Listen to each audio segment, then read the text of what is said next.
to thank you for another encounter today on this platform, Family Clinic. We pray for every family that by the hand of God, families will be restored. Those who are going through pain, those who are going through turbulence, those who are going through confusion of the mind, children that are being attacked, whatever that is happening in each and every family, I pray in the name of Jesus that the Lord come through for your family, to deliver, to set free, to uplift, and to turn things around for your good in the name of Jesus. Family Clinic is a place where we discuss generally everything about us as humans that is related to relationships, be it father and mother, child and daughter, sons, and everything generally in relationship. We discuss about it in this very platform.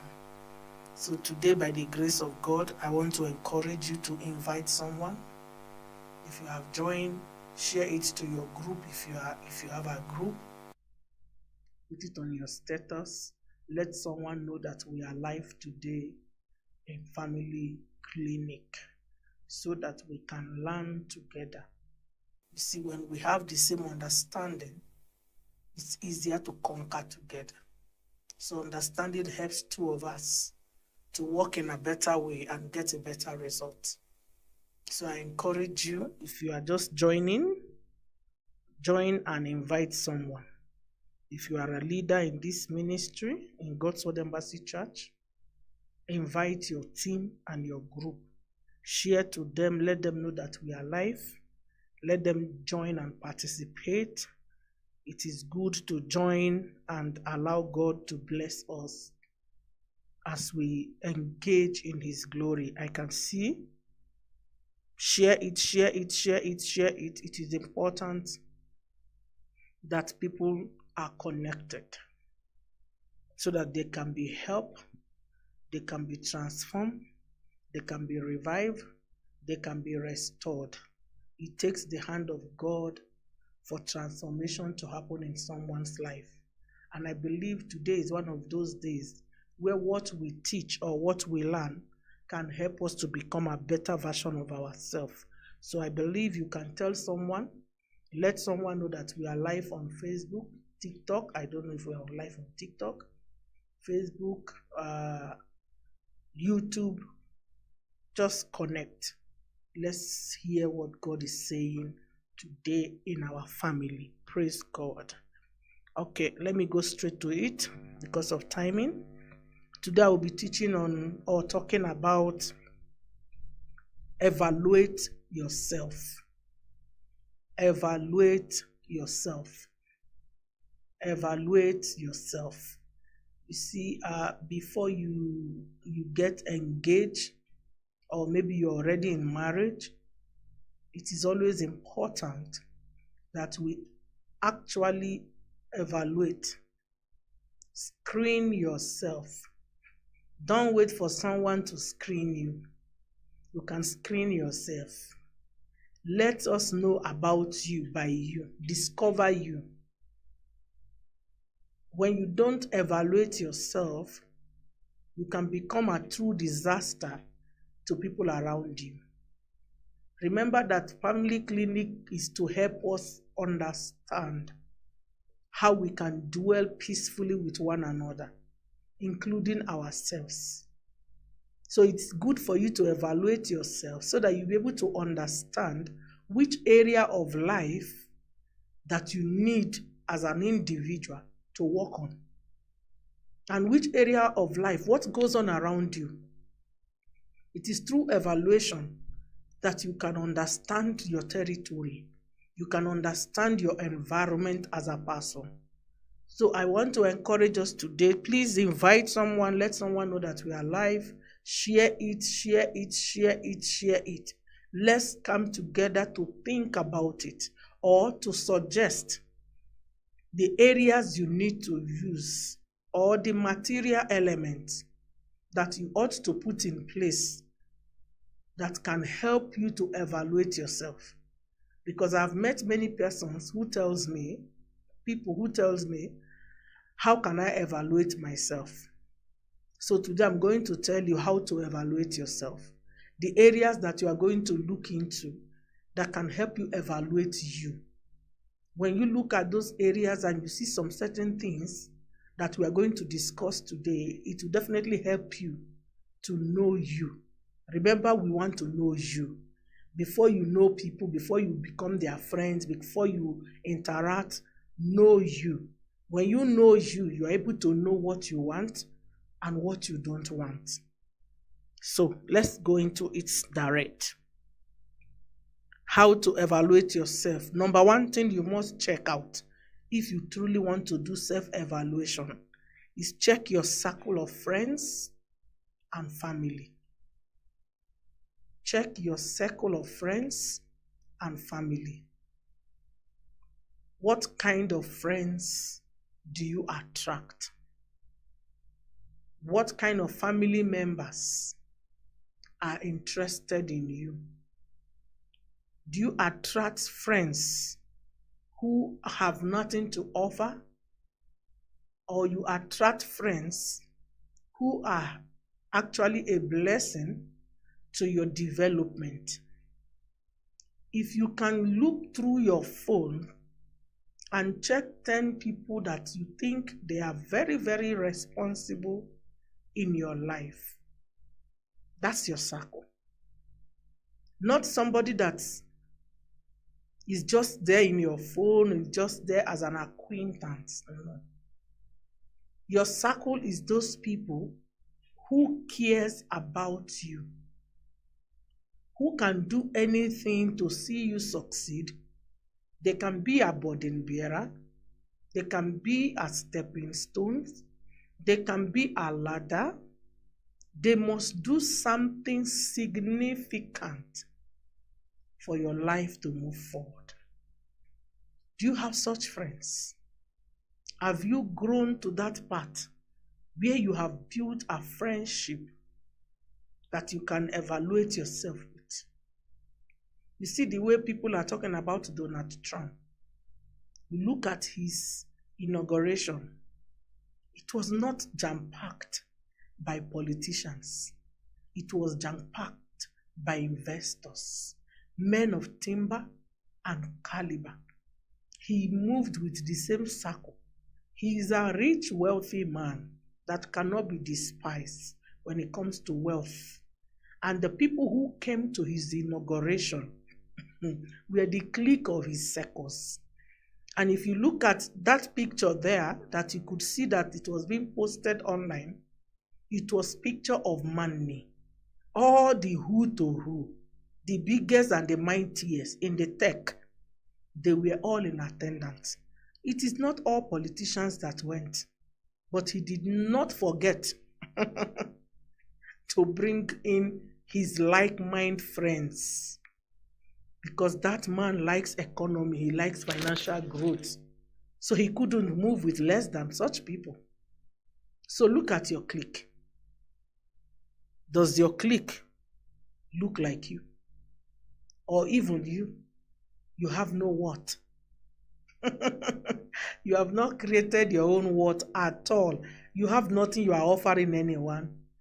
You are just as good as you were given birth to, and that's it. So you just eat and grow nothing. That's why you must evaluate yourself. It will help you to make decisions of life. Because the more you look at yourself and the things you are not able to achieve, that's when you begin to get your self-inspiration. But if you don't have good circle, you will just think it is okay. You know, if you look at today in the society, the mentality of young boys and young girls are very shallow. Why? Their circles. They keep friends who their greatest achievement is buying an iPhone. Imagine that. They keep friends who their greatest achievement is having a human hair of 30 inches and 40 inches. They keep friends which their greatest motivation is to post things on Instagram that isn't even in their life. Imagine that. Can you imagine that? That is how funny it is today. So if your circle of friends are not smart people, you too, you are not smart, you are going to mess up your life within a short period of time. 2025 is already starting. By this week, we are through with January. We are entering February. And that's it. That's life for you. The time counts with not waiting for any man. So I'm asking you, who is your circle of friends? Is that your uncle who is a drunkard? Is he the one telling you that it is okay to be drinking? After all, life is full of joy. What kind of family members are interested in you? Have you broke a certain record that somebody is willing to do anything for you within the family? They are telling you, go forward, I'm there for you. I'm ready to sell my land to pay your school fees. I'm ready to do the... Who is it in your family that is standing as a backbone? Evaluate yourself. Do you have this kind of people?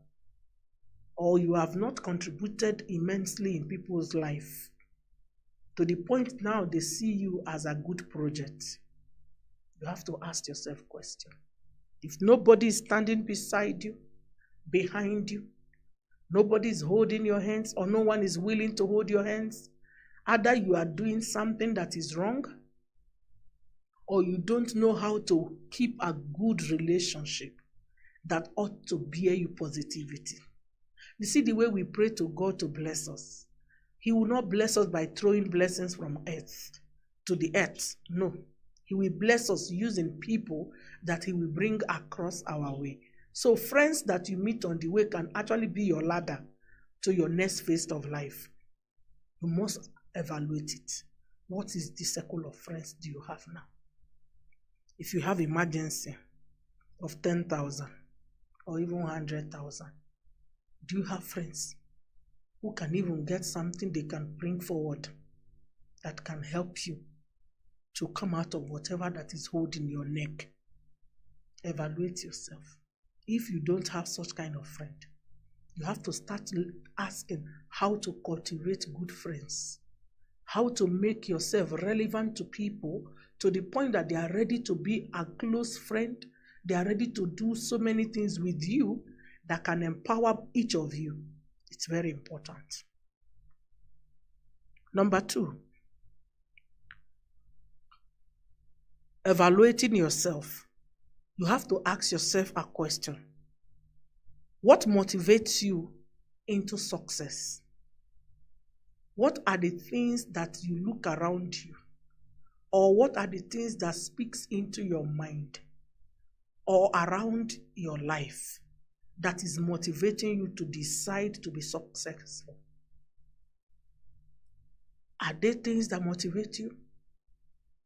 Or you don't have motivation? Are you just sleeping and waking up, eating and going to bed? Nothing around you is inspiring your mind. Nothing makes you feel like, I have to make a difference. Evaluate yourself. Nothing is putting pressure on you to make a difference. Nothing is making you feel like, this one room is good, but I think I can stay in a bigger room. You are just comfortable. You are just comfortable with the little your mother or your father has provided. You are just comfortable. You are even complaining they should provide more. And you are not a cripple. You don't walk down your street and get motivated. If you are a living entity and nothing motivates you, you need to check yourself. You have a brain problem. You have an issue. It's personal. Because you should be motivated to success. When you walk through that street of your home or street of the journey of life, I don't know where you are going. You should look at some properties, some good buildings. When you see those buildings, they should motivate you. When you see those buildings, they should motivate you. They should make you feel like, oh my goodness, when can I have such a thing like this? I think I can build such a thing like this. You should be motivated. Look for what motivates you. Confirm to you what motivates you. Some men is beautiful women. They look at beautiful women and they say, hey, me, I cannot be broke because I don't want to marry an ugly woman. I want to marry a beautiful girl that I can be able to maintain. So they work hard to do that. What motivates you? What brings out the ego in you as a man or as a woman? What motivates you? Evaluate your life. Nothing is motivating you. People's success are not motivating you. You are not going to see the new latest things that is online. Go check. Check good cars, good machines. Check new latest things. Check good fashions. Check people's things are happening. You cannot be on your head down without lifting it up. You need to know what's motivating you. If you are around something that does not motivate you, your church does not motivate you, your family does not motivate you, your place of work does not motivate you, academic breakthrough does not motivate you, you just feel like, as long as I can get morning food, afternoon food, evening food, this hour to God is already good. Or if I can find a man who will just marry me, not even marry me, a man who will be serious with me, who will not cheat on me, who will love me till Jesus arrive. My dear, you are a boring person. That's very boring. How do you live life like that? You are wasting life. The only thing you want is somebody to love you, somebody to keep you in the house, call you Mrs. or Mr. That's the essence of life. That's wastage of life.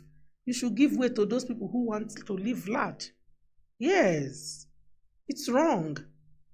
You must be motivated. Everything around you should motivate you. When you come to church, the way your church performs, the way you hear people's testimony, the way that you see what is happening, you should go home and say, oh my God, oh my. Even the sermon of your man of God or your woman of God should motivate you for the week, should give you some energy like, oh my goodness, I have to do better, It should motivate you, it should challenge you, it should arouse you, it should do something to you, both male or female.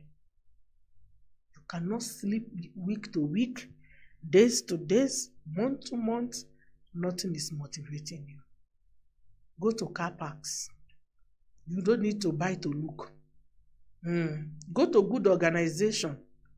That can motivate you to get a good job. Go to the airport. See people enter. You thought the economy is hard. People are at the airport, fly to different nations. Things are happening. Cultivate, confirm, research the things that can motivate you to become successful. Research, then you'll be great. You need to evaluate it. Number 3, way of evaluating yourself. Ask yourself, how do you heal? How do you heal? When you go through some emotional, mental, psychological issues, or generally life, how do you heal? Ask yourself that question. Because your emotional balance, your mental balance, your love balance, your financial balance, what, all these things are meant to help you to be a better version of you. If you don't know how you heal from past and present issues, getting to the future of life will be a problem to you.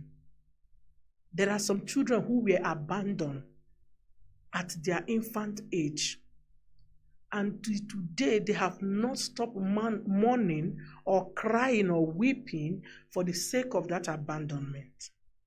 They have not evaluated themselves to tell themselves, I lived past the abandonment. Yes, there was no father, there was no mother, but I myself, I excel in the midst of this. That should have inspired them. but they don't know how to heal from their past. So they keep looking for a relationship that they can use as a medium of healing. And that brings them into toxic and bad relationship. Evaluate your healing strategy. What gives you healing? What takes away pain from your heart? What melts your worries? What destroys this disappointment and give you joy again? Because this life where we live, it's full of turbulence. But you must know what you need to do when you are downcasted, when you are down, when the day looks like it's not going to happen, when your heart looks so pained and helpless, when you cannot reach out or you cannot get it, when it looks so pained and so inhuman around you. How do you heal? Some people take vacation. That's why you see the whites, they spend money coming to Africa to view nature that they don't have. Africans are happy receiving them, yet Africans are more traumatized than the white people.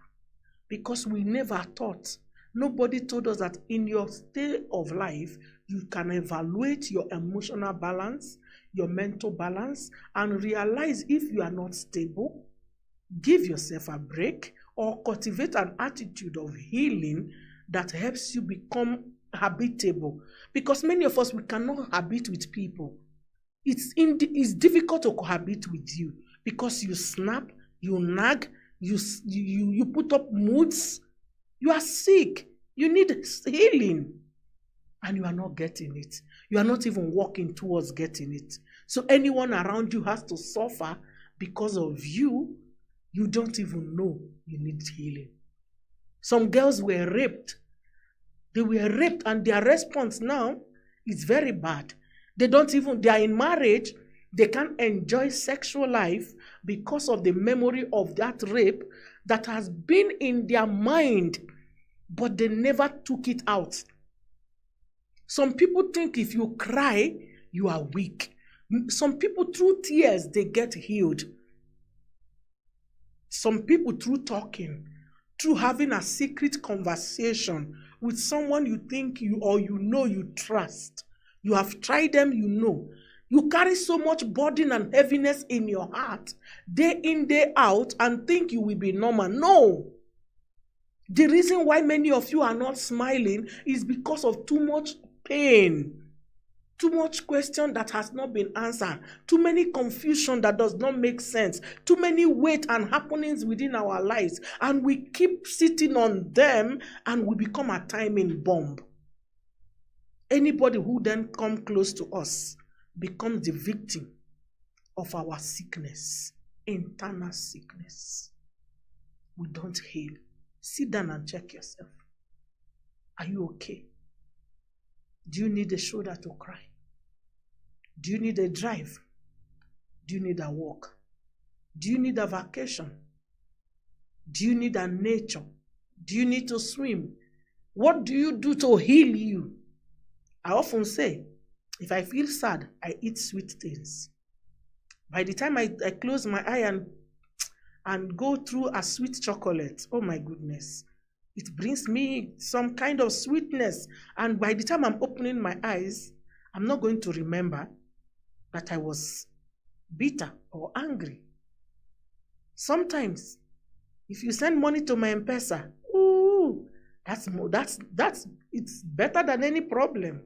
I just receive a good money from a deal, from blessings, or from any. That's motivation. It heals me. Sometimes I just need my bed to be made. I want to be there alone. I don't want boy, I don't want Titi, I don't even want my kids. Now this time I have to survive before I can come to my kid.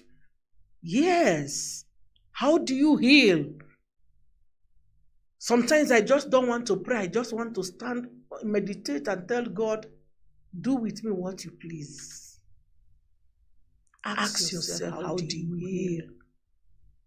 How do you heal? Don't say you don't need it. You do need it. You do need it. It is I don't need it that is making you sick the more. It is I don't need it that is making you moody. It is I don't need it that is making you lose your appetite. It is I don't need it that is making you down. Go for counseling. Talk to your man of God. Talk to your woman of God. Don't wait until it gets to your climax and your brain can no longer take it. You have already become a full disaster. Then you decide, I want to go and announce my man of God. No. Do it when you still have your mind around you. How do you heal? Know how you heal. Don't keep healing by having sex. Some people, they have sex with anybody they see on the street. The man wants to sleep with any prostitute that care to give them. The woman wants to go around to have a one-night stand with any man who chooses to stand with her. That's not a healing process. That is a destroying process and disrespecting your body. Sex you have out of casual form is disrespect to you. You should be, your mind should be really, really in need before you can go for sex. You shouldn't go for sex because you are feeling so down. I don't like the weather, is so cold. I cannot step out, but there is somebody who can. Wake up. Don't do that. What's your healing mechanism? Evaluate yourself. This is January. Some of us are sick already. You have already lost appetite. You're already feeling like your church is not good. Your pastor is not good. They are not powerful. No, it's not the power of the pastor. You need mental help. You need to evaluate yourself. Do you know if you fail so many times, you need help? Yes. You try this, it failed. You try this, it failed. You've gone through 6 relationships in 1 year. None of them has worked out. You need help. You need to heal. You need to stop. When a boy tells you you are beautiful, you say, no, I'm not. I am working on myself. May God help us. Let me proceed. Number 4. Evaluating yourself. Identify what is your safe spot. Identify your safe spot for you to know you.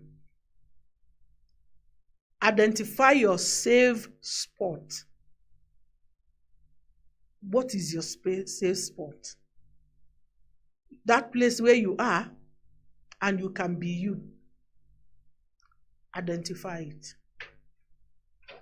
Maybe some people, they are not singers, but the moment they open the shower and the shower starts running from their head going down, they become emergency choir. They start singing, oh, they can even think they can become a very good, they can go to the studio and record an album. That's their safe spot. Do you know that safe spot is an energy? Hey, I don't want to go there. Your safe spot is like yoga to you. If I talk now, you Christian will think I'm a witch. Your safe spot. That machine is working. That machine you are putting in their face, is it showing there? Oh my goodness, they could have seen it so that they will have mind. But it is okay. What's your safe spot?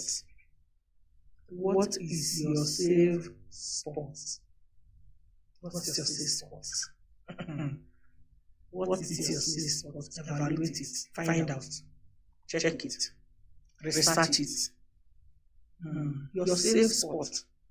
I was telling, I was gisting with, is it my PA or so? I was telling them I've discovered a new safe spot for me. Having a deep bath, in a jacuzzi or a bathtub. I find out that when I fill my bathtub and I put a lot of foam and I go inside there and relax my mind, I feel re-energized, rejuvenated, refreshed, renewed. And I started doing it too. Yes. Because maybe I'm being exhausted without knowing. And God has just helped me to notice that, maybe by the time I put soap in my head and the foam is giving me some good vibes, Do it. You see, if you don't know you, nothing will work well easily. And positive energy opens greater door in our lives.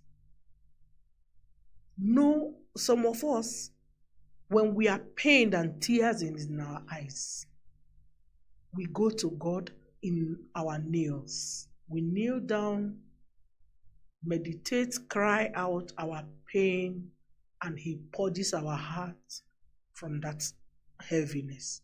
That's a spot. It's a spot whereby you can go and empty the loads. It helps you to reconnect to nature and reconnect to you and make you to stand out in your walk with God or in your personal life. So identify your safe place. Why some people, it's their man.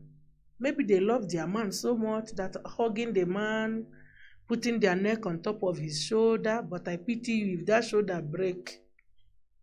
You will carry your head by your own hand.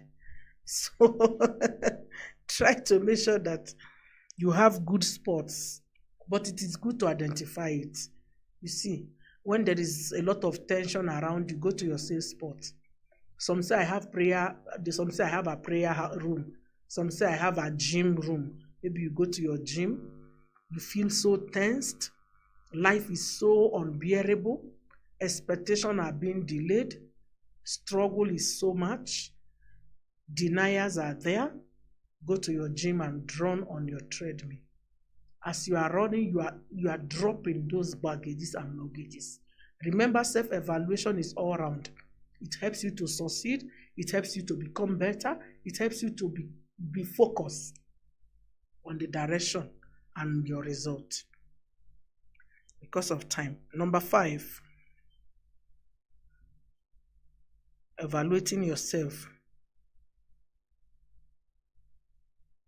Get to know your comeback strength. What is your strength? What is your strength in life, or something that gives you an edge over others? What is your strength? What advantage have you noticed about you that you can well skillfully develop to become an exceptional person? There are people who are eloquent in speech. When they cultivate their English and their the mannerism and everything, you can really fall in love with what they are saying, even if it doesn't make sense. What's your skill or strength? That's money for you. Why some people is their smile.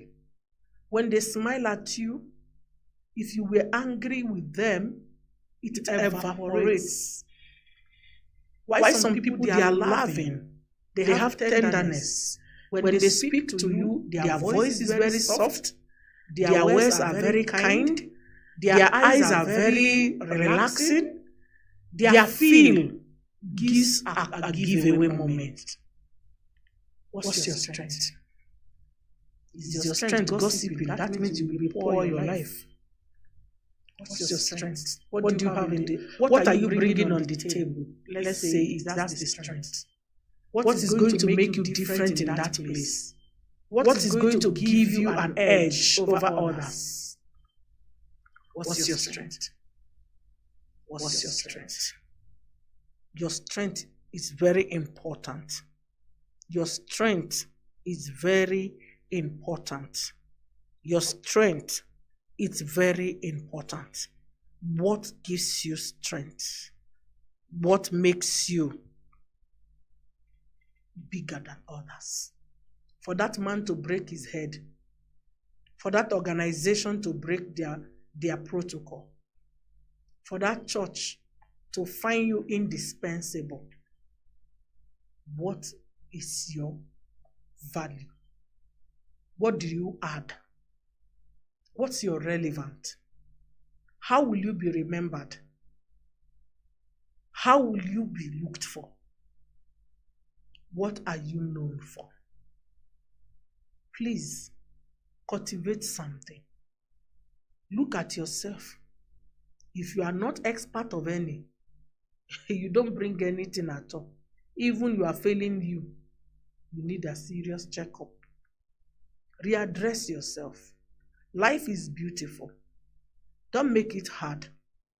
It's a very beautiful life.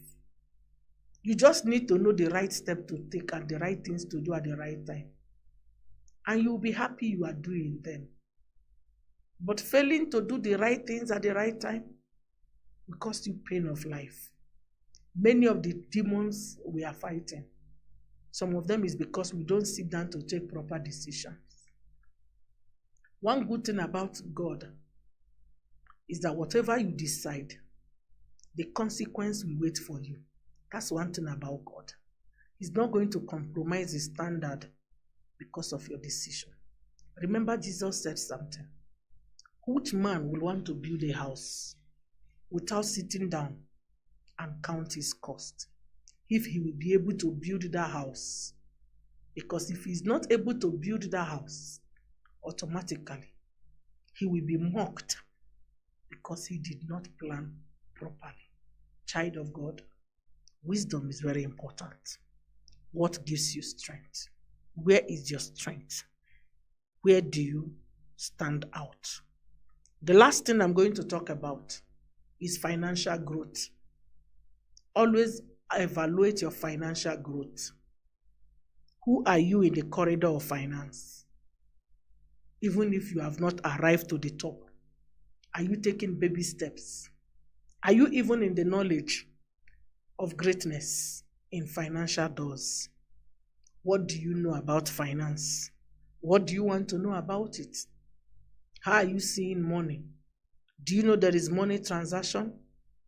Do you know there is a way you can use money to turn money?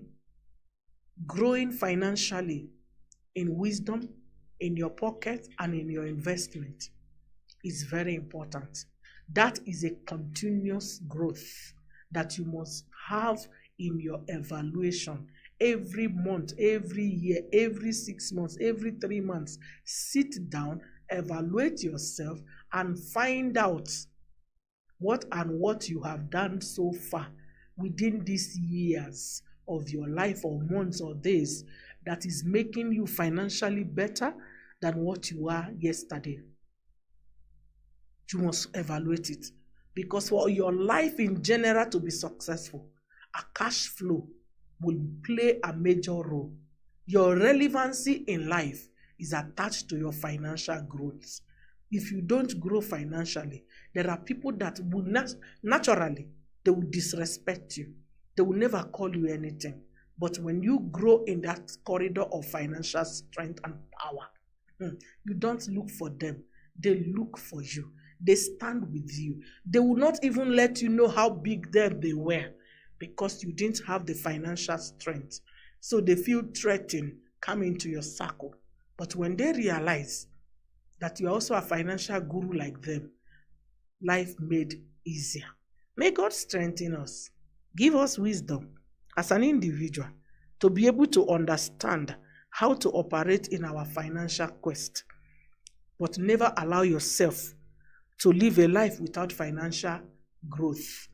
If you have 1 shilling, turn your 1 shilling to 5 shillings. Turn your 5 shillings to 10 shillings. Turn your 10 shillings to 20 shillings. Keep rolling it. A time will come, it becomes 1,000. A time will come, it becomes hundreds of thousands. A time will come, it will be stable in millions. It is wisdom of continuous financial growth that makes your life sweet and better. May God give you that strength, and may God help you. I would like to take questions now because of timing, and let me look through the platform. You can send your question if you have not sent, so that we can do this together by the grace of God.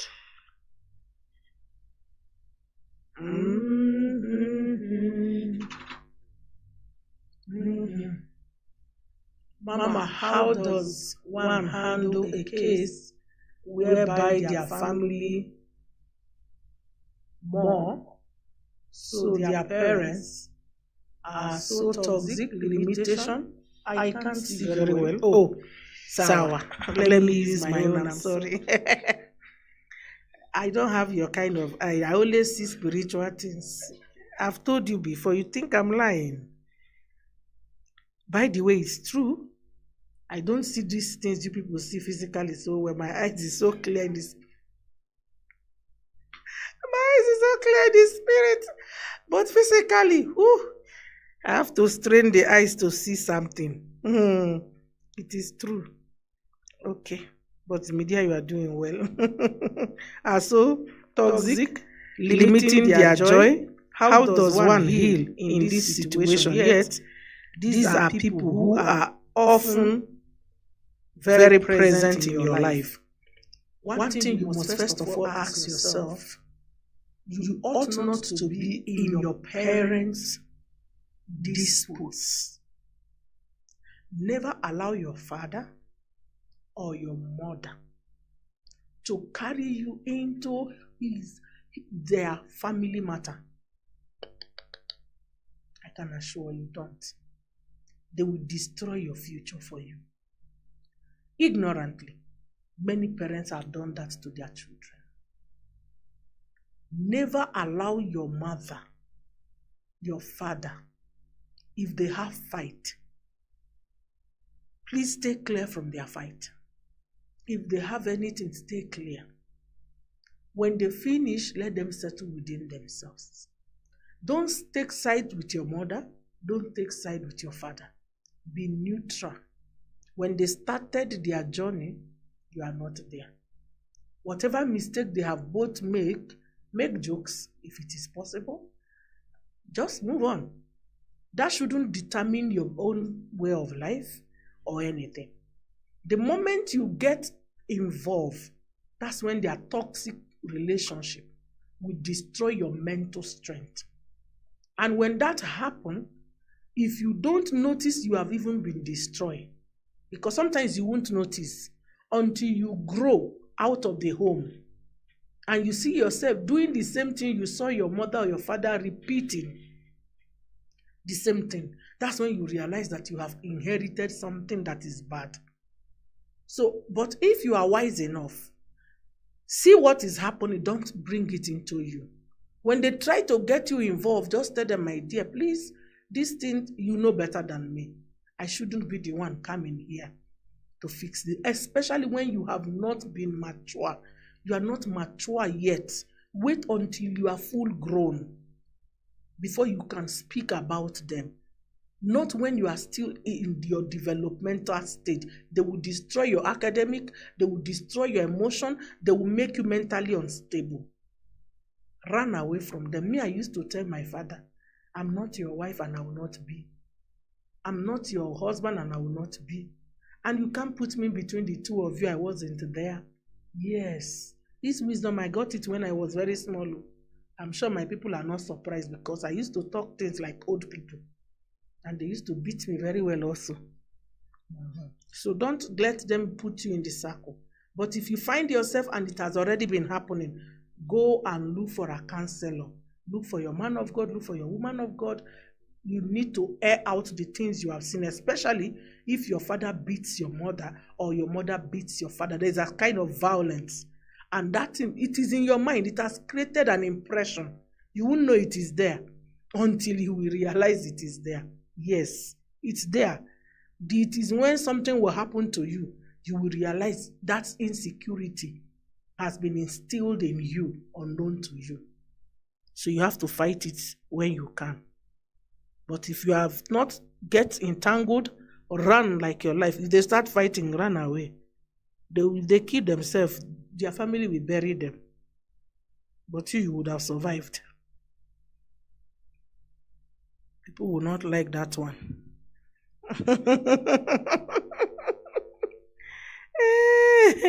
Mama, what could be the issue when one plans their finances and make effort to grow financially, but at the end of it, there is nothing to show, no progress whatsoever? What are the principles of wealth? That's a full course.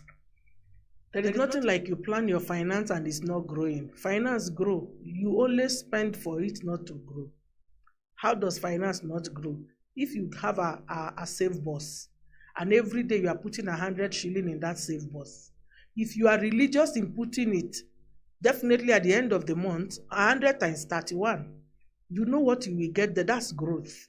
But where you are no longer religious in putting it, or you put and remove, what you are getting, if it is bigger than what you are spending, definitely you can't have financial growth. Financial growth starts with you being able to manage your expenditure over your cash flow. So it's not like it is running, the money runs away. It is your expenditure that destroys the savings. So you have to check in the expenditure. Check your expenditure. If for now, financially we grow. Truthfully, there are times in your life your expenses must exceed your cash flow. At that time, that's where we do scale of preference. What comes first? That's when you start saving. Not that something will just happen or you are saving money and money refuses to be saved. Apana, you save it, it will be saved, except you use it again. That's when it doesn't grow.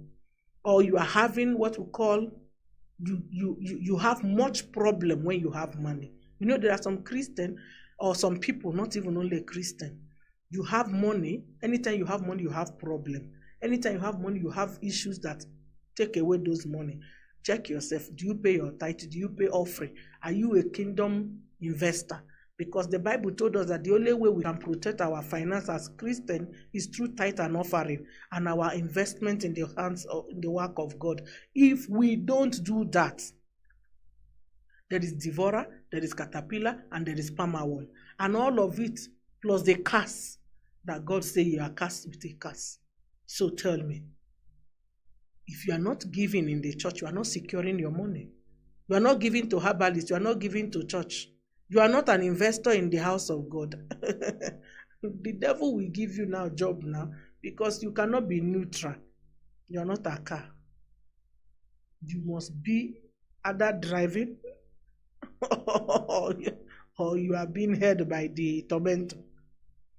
So check the way you roll your cash. It can also expose your mind. Mama is looking beautiful. Thank you. Mama, having friends that don't come true when in need, can I cut them off completely with a very big machete? If it is a norm, if it is a norm that every time you are in need, they never give you help, and when they are in need, you are able to give them help, and they have the money. That's one. Use cutlass, use earthquake, use thunder. But if they don't have, but they can suggest, do ABC to see how you can. Some people don't have money, but they have advice and idea or suggestions. You see, so differentiate it. If they come for help to you and you give when you need help, they don't. Now those ones are very dangerous. You are not with them, they will kill you. Run for your life if those are the kind of person you are mentioning. Mama, sometimes we go through trauma, have tried healed. I've tried to heal, but once you remember it keeps pulling you back. What should one do? Don't remember it when it is not requested. Who goes back to toilet to eat what they have already dropped there? Is there anyone? You see, why go for what hurts you instead of going for future? When there is no need to go back to your mess, why go back there? So we have to train ourselves to stop going back. How do you go and shop in your past that was not pleasant? You have picked some lessons you have learned. Run with the lessons. Stop remembering things that you know that they open an old wound and make it fresh for you. That's you dealing with you. That's you allowing Satan to control you. That's you fighting you. It is like some of us. We did an abortion. Then we go to God. I'm sorry, I did an abortion. Forgive me. I am sorry. You cried. You did everything. You even felt the hand of God. 10 years later, you are married. You are having issue of baby. You start crying to God again. That abortion that I did, my dear, God is not a stupid God. He forgave you. He let go. It is the devil that is now using that injury to torment your present life, not God. In fact, you are insulting God when you remember that sin before him. He will be wondering, what is she talking about? The last time I checked, that was already wiped out. Completely wiped out. If your past could not swallow you, don't go back to it, especially when it is ugly. When it is ugly, don't go back to it. Any past that makes you feel uncomfortable, don't go back to it. Let me tell you a short story as we are taking these questions. I had a property with my husband, a 2-bedroom and a 3-bedroom, twin, that we built before we traveled, just behind at the airport. And something happened. I don't know what actually happened because I've not been into my home country, my own land, for past how many years. So I was somehow I got the information that somebody has encroached and they want to take the property, what. They have brought a court order, this has happened, that has happened. They were informing my husband as he was informing me. And somehow somebody, one of my spiritual mentor when I was in Nigeria, got to hear about it. And somehow through my husband, they reached out to me. And they began to tell me about this property. Oh, right now the property in that area is being sold for 45 million. We need you to send some document, or you come over to Delta State so that by the time you come, you sign this document. You are able to do this. You have the CFO, you have this, you have that. I told them I will get back to you. I went and bowed my knees and I said, God, what is this? That's something I labored for 11 years.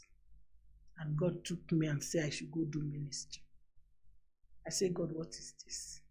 Why am I getting this? You know how painful it is for me to walk out on these things. Why have you brought them back to me? Why am I being requested? And I knelt down and I cried to God. I said, what do you want me to do? You told me to go and not look back. Why are you forcing me to look back? And why I don't even have the capacity or anything to do any other thing if I was to do. In my tears and in my crushiness, I cried and God told me, if you can let go, I will give you much more. I say it's easy. I called the man of God. I said, my dear, I'm sorry.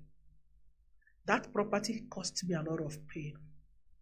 Leaving that property for me and coming up to Kenya or Mauritius or wherever I went before I came to Kenya was a pain in my heart.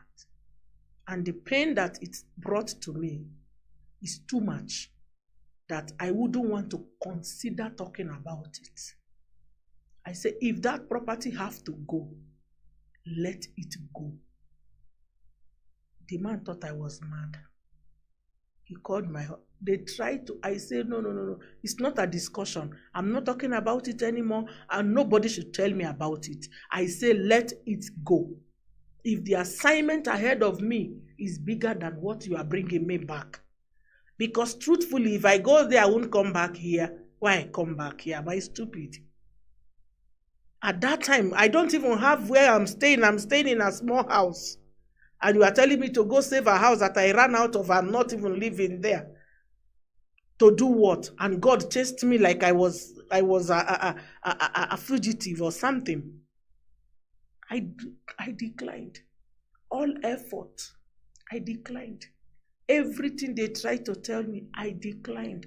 Till today, I don't know whether it is sold, taken by the government, whatever that happened, I have no idea. I'm speaking openly because many people can see it, and my family can also see. They know the truth. I turned my back at it because it cost me a lot of pain to let go that property. We had others, but that one, I was attached to it. And I left without looking back. Do you know my husband was shocked? He could not believe. He saw the way, if he tried to talk, I said, baby, forget that.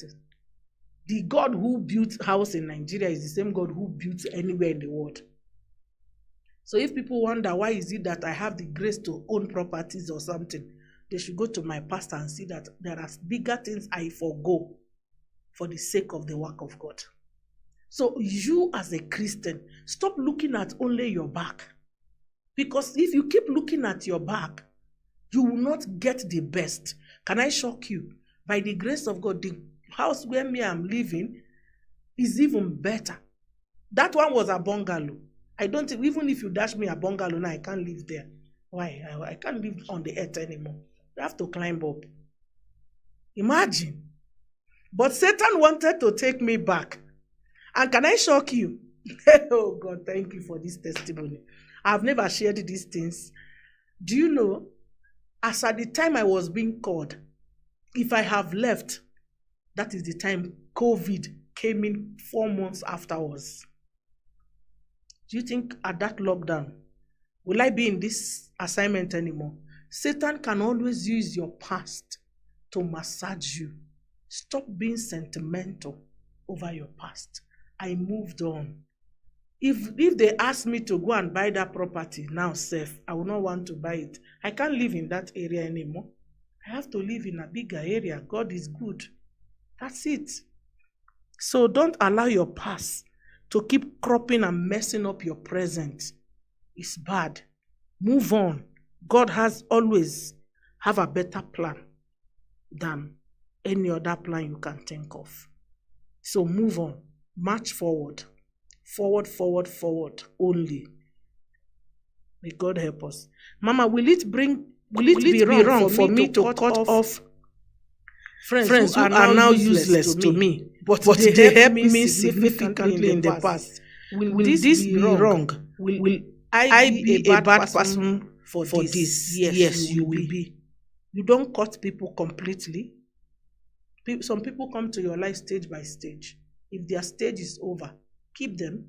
Don't cut the door. Don't close the door. You don't know when you can leave them again. The only thing is, if they are trying to influence you negatively with your present life, that's when you put a certain kind of boundaries to protect. But you don't throw away people because you don't need them now. Anyone God brought in your life, whether now or tomorrow, just leave it there.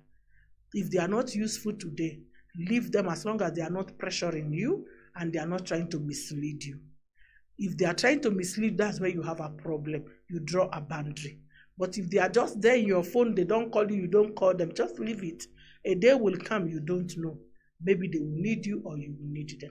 But don't give attitude to somebody who has done something significant in your life.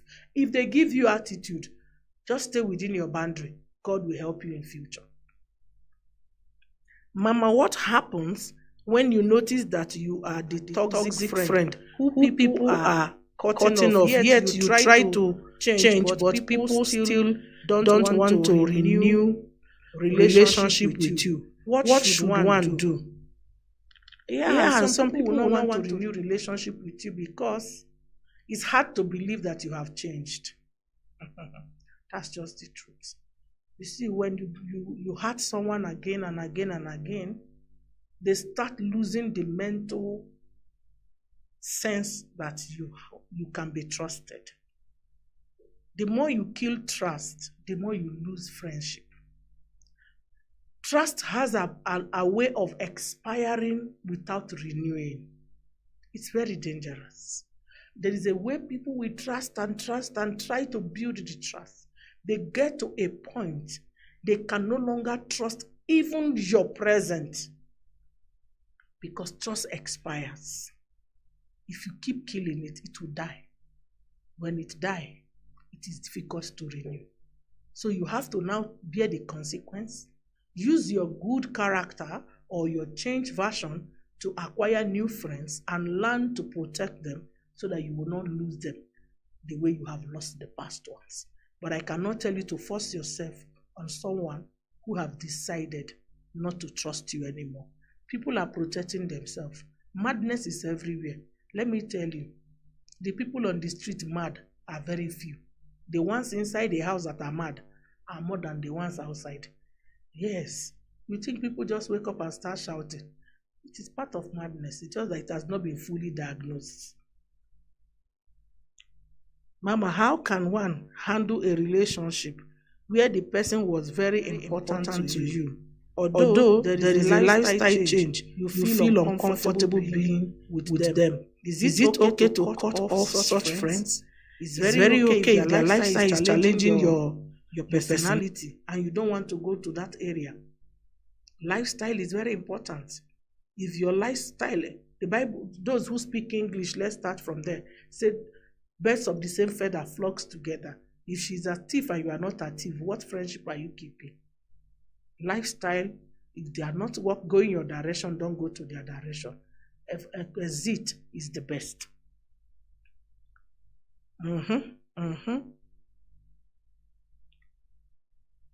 Mama, in a situation, I hope I'm not missing anyone. Okay. Mama, in a situation, you find your parents fighting and your mom's voice is higher. Is it right to come in and try to help them make peace? I pray they slap you alongside. Who beg you? What do you know that they don't know? Such kind of parents, I wish they can beat you. You know, when they beat you twice, they will not come again. More than parents shout, many shouts can come into couple's room. It's not wise to just rush go, except when it's an over-escalated.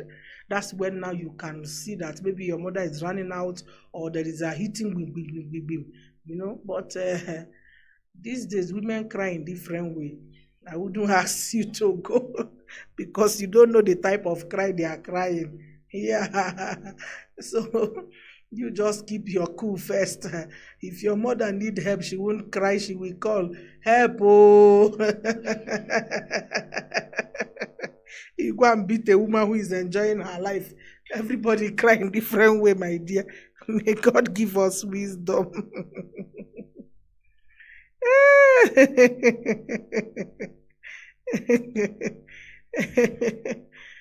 When someone needs help, they know the right words to use. They will say, help, oh, help me, oh, your father is hitting me, oh.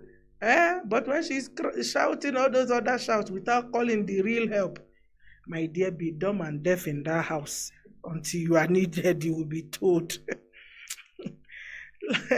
Marriage is difficult and deep. You can call cry and they are just playing. Okay. Let me not talk again. I just want you to know that this life, our relationship is in different forms.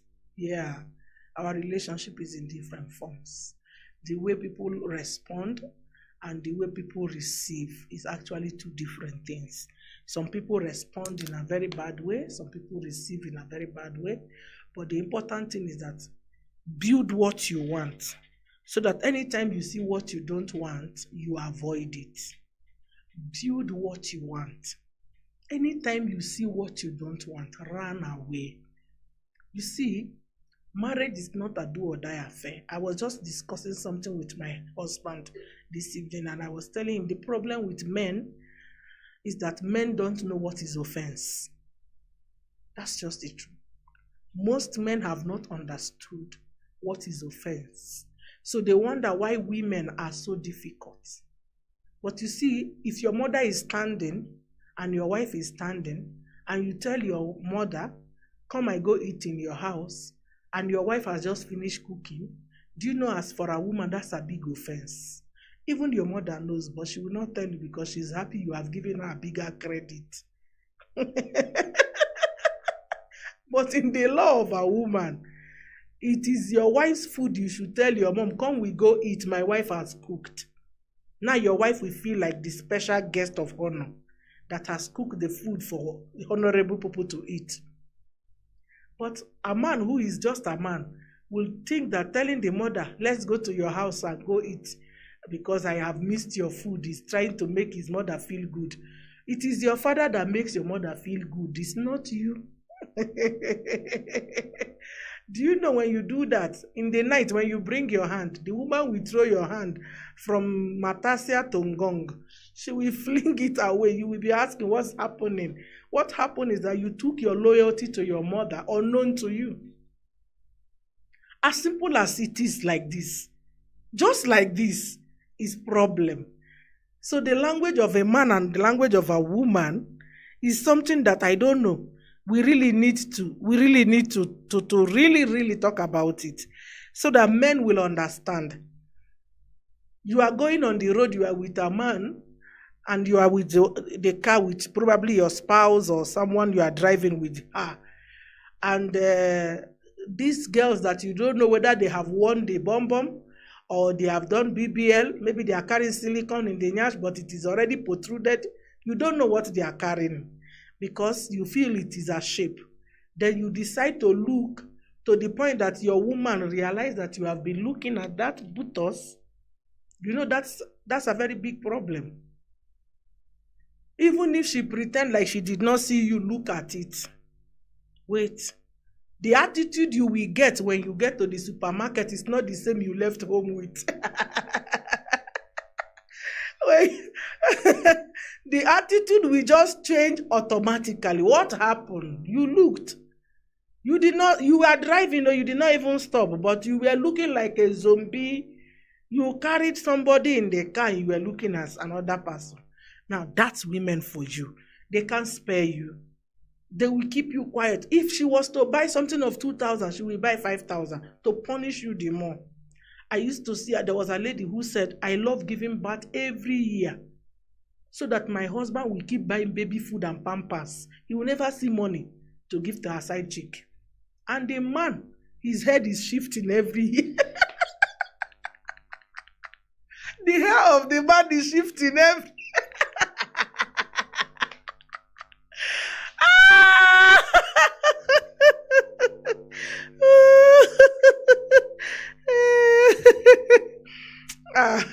The hair is shifting from the starting point, is now almost middle, because the woman have realized he's a womanizer.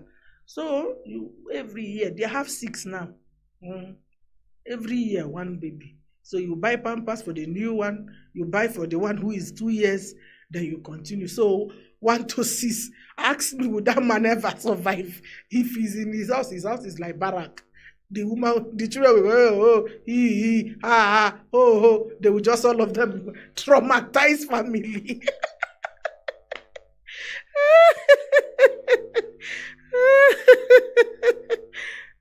Fear women, they have a lot of strategy to deal with you. That's why they are like deities. That's just it.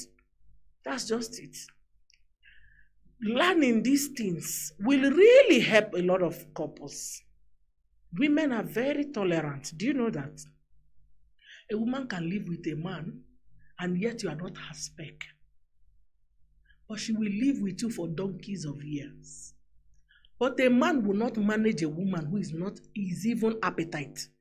You can't manage, you will just show it, Miss Taki.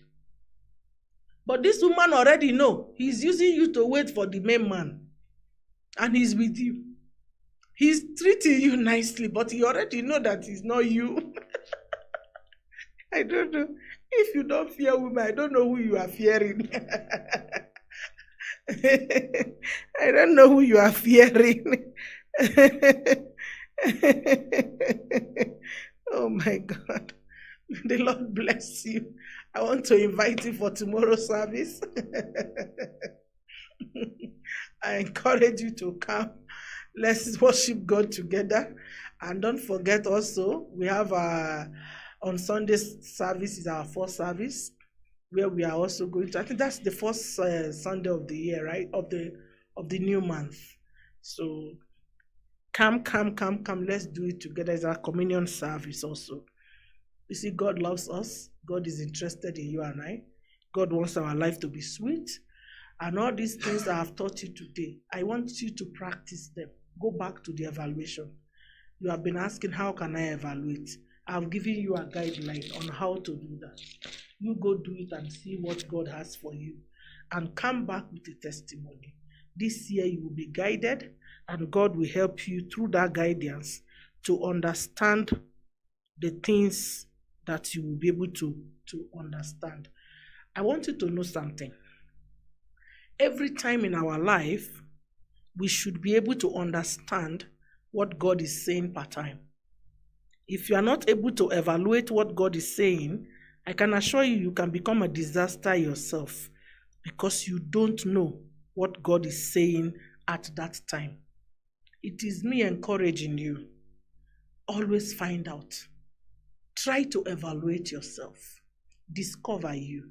You are the best of you. If you discover you, life will be sweet for you. God bless you. See you tomorrow. See you tomorrow. Shalom, shalom, shalom. Hallelujah. Glory to Jesus.